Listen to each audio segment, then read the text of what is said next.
എന്ത് സജഷൻ പറഞ്ഞാലും അത് കറക്ഷനിലേക്ക് നിങ്ങൾ അക്സെപ്റ്റ് ചെയ്യാൻ റെഡി ആവുന്നുണ്ട്. ഒരിക്കലും ഞാൻ നിങ്ങളുടെ കമ്പനീനെ ഒരു സെയിൽസ് മാർക്കറ്റിംഗ് ആ ഒരു സ്റ്റൈലില് ഇതുവരെ എനിക്ക് ഫീൽ ചെയ്തിട്ടില്ല.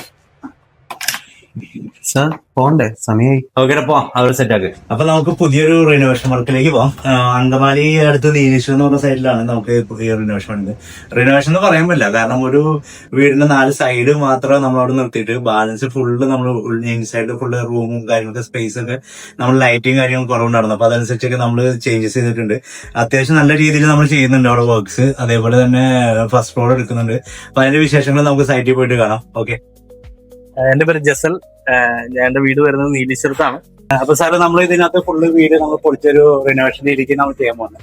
അപ്പൊ എന്തുകൊണ്ടാണ് നമ്മളെ സമീപിച്ചതും നമ്മളെ സമീപിച്ചതും സാറിന് എന്ത് അഡ്വാൻറ്റേജ് ആയിരിക്കും സാർ വിചാരിച്ചൊരു ഔട്ട് കിട്ടിയോ എന്താണെന്ന് പറയുന്നത്? ജസ്റ്റിൻ എന്ന് പറയുന്ന വ്യക്തിയോട് കൂടുതൽ അടുക്കുന്നതിന് മുമ്പ് ലൂസ് ഇന്റീരിയേഴ്സിന് എനിക്ക് കുറെ റെഫറൻസ് കിട്ടിയിരുന്നു. അത് എന്റെ ഒരു വളരെ ക്ലോസ് ഫ്രണ്ട്, ക്ലാസ്മേറ്റ് അവരുടെ റിനോവേഷൻ പ്രൊജക്ട് ചെയ്ത് അങ്ങനെ ഒരു റെഫറൻസ് വന്നിരുന്നു. പിന്നെ ഞാൻ 1-2 പ്രൊജക്ട്സ് ഇവർ ചെയ്തതൊക്കെ കണ്ടിരുന്നു. അപ്പം ആ രീതിയിൽ വന്നപ്പം നമുക്ക് വർക്ക് ഭയങ്കരമായിട്ട് ഇഷ്ടപ്പെടുകയും ആർക്കിടെക്ചർ അല്ലെങ്കിൽ ഇന്റീരിയേഴ്സിന്റെ സമയത്ത് ഓരോ ദിവസം തോറും അപ്ഡേഷൻ വന്നുകൊണ്ടിരിക്കുക. അപ്പൊ അപ്ഡേറ്റഡ് ആയിട്ടുള്ളൊരു വർക്ക് എപ്പോഴും ഇവർ ചെയ്യുന്നു എന്നുള്ളത് നോട്ടീസ് ചെയ്തപ്പോഴാണ് ഇവരെ ഒന്ന് പരീക്ഷ നോക്കാമെന്നുള്ളൊരു രീതിയിലേക്ക് വന്നിട്ടുള്ളത്. അപ്പം സ്റ്റാർട്ടിങ്ങിൽ തന്നെ നമുക്ക് വലിയൊരു സപ്പോർട്ടാണ് കിട്ടിയത്. ഡിസൈനിങ് ഒക്കെ വളരെ നമ്മുടെ സജഷൻസ് എന്താണ് ആ രീതിയിലേക്ക് ഇവർ സപ്പോർട്ട് തരുന്നുണ്ട്. നമ്മള് ഇപ്പൊ ഏകദേശം ഇപ്പൊ നമ്മൾ വർക്ക് സ്റ്റാർട്ട് ചെയ്യാണ്. അപ്പൊ അതുവരെയുള്ള ഒരു സാറിന്റെ ഒരു ജേണി നമ്മളിപ്പോ ഏകദേശം ഒരു മാസത്തിനടുത്ത് നമ്മൾ ഡിസ്കസ് ചെയ്ത് ഡിസൈൻ ചെയ്തു. അപ്പൊ അതില് സാറ് ഹാപ്പിയാണോ? എങ്ങനെ ഉണ്ടായിരുന്നു നമ്മുടെ ഡിസൈൻസും കാര്യങ്ങളൊക്കെ? നമ്മൾ വളരെ ഹാപ്പിയാണ്.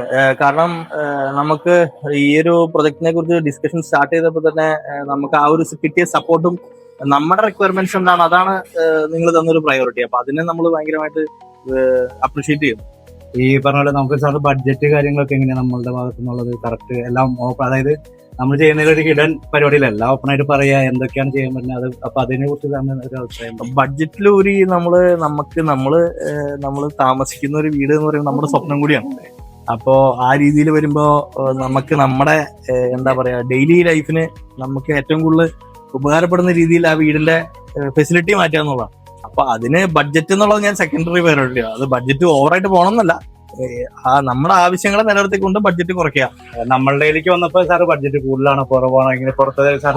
ബഡ്ജറ്റ് വൈസ് എനിക്കതൊരു കൂടുതലാണെന്നുള്ളത് തോന്നിയിട്ടില്ല. ഓരോ സിറ്റുവേഷൻസ് അനുസരിച്ച് സ്വാഭാവികമായിട്ട് നിങ്ങൾക്കും എക്സ്പെൻസ് ഉണ്ടാവുമല്ലോ. അപ്പൊ അത് ഞാൻ എന്റെ റിക്വയർമെന്റ്സ് മീറ്റ് ചെയ്യുകയാണെങ്കിൽ നമുക്കതൊരു വലിയ ബർഡൻ ആയിട്ട് തോന്നുന്നില്ല. ഓക്കെ. നമ്മളിപ്പോ സാറിന് ഓരോ പൊസിഷനുകൾ ഇപ്പൊ ഇന്ത്യയുടെ നമ്മളിപ്പോ ഈ വീടിനെ ശരിക്കും പറഞ്ഞു കഴിഞ്ഞാൽ ഒരു 3 ബെഡ്റൂം ആണ്. പിന്നെ നമുക്ക് ഈ പറഞ്ഞ പോലെ ഇത് മാറി എൻ്റെ മാറി വേറെ രീതിക്ക് നമ്മൾ ഡബിൾ സ്റ്റോറേജ് ആയിട്ട് എടുക്കുന്നുണ്ട്.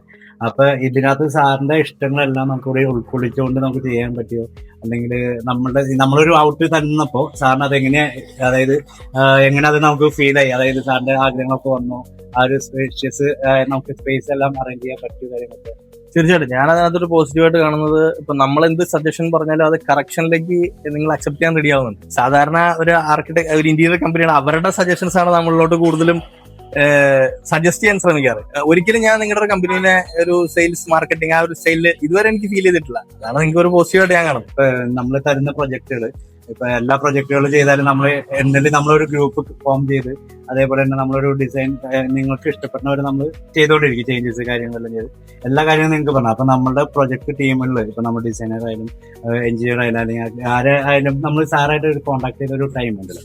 ആ ഒരു ടൈമിൽ സാറിന് അതെങ്ങനെ എത്രത്തോളം അത് ക്യാച്ച് ചെയ്യാൻ പറ്റി? അവരോട് ഒരു സമീപനവും കാര്യങ്ങളൊക്കെ എങ്ങനെ ഉണ്ടായിരുന്നു? കണക്ടിവിറ്റി വളരെ എനിക്ക് പോസിറ്റീവായിട്ടാണ് തോന്നിയത്. കാരണം നമുക്ക് റീച്ചബിൾ ആവുക അല്ലെങ്കിൽ അങ്ങനെ ഒരു കമ്മ്യൂണിക്കേഷൻ ഗ്യാപ്പ് വരാതിരിക്കുക എന്നുള്ളതാണ് മെയിനായിട്ട് കാര്യം. അതെനിക്ക് വലിയ ബുദ്ധിമുട്ടായിട്ട് തോന്നിയില്ല. അപ്പൊ നമ്മളെന്തായാലും ഇന്ന് നമ്മൾ വർക്ക് സ്റ്റാർട്ട് ചെയ്യാണ്.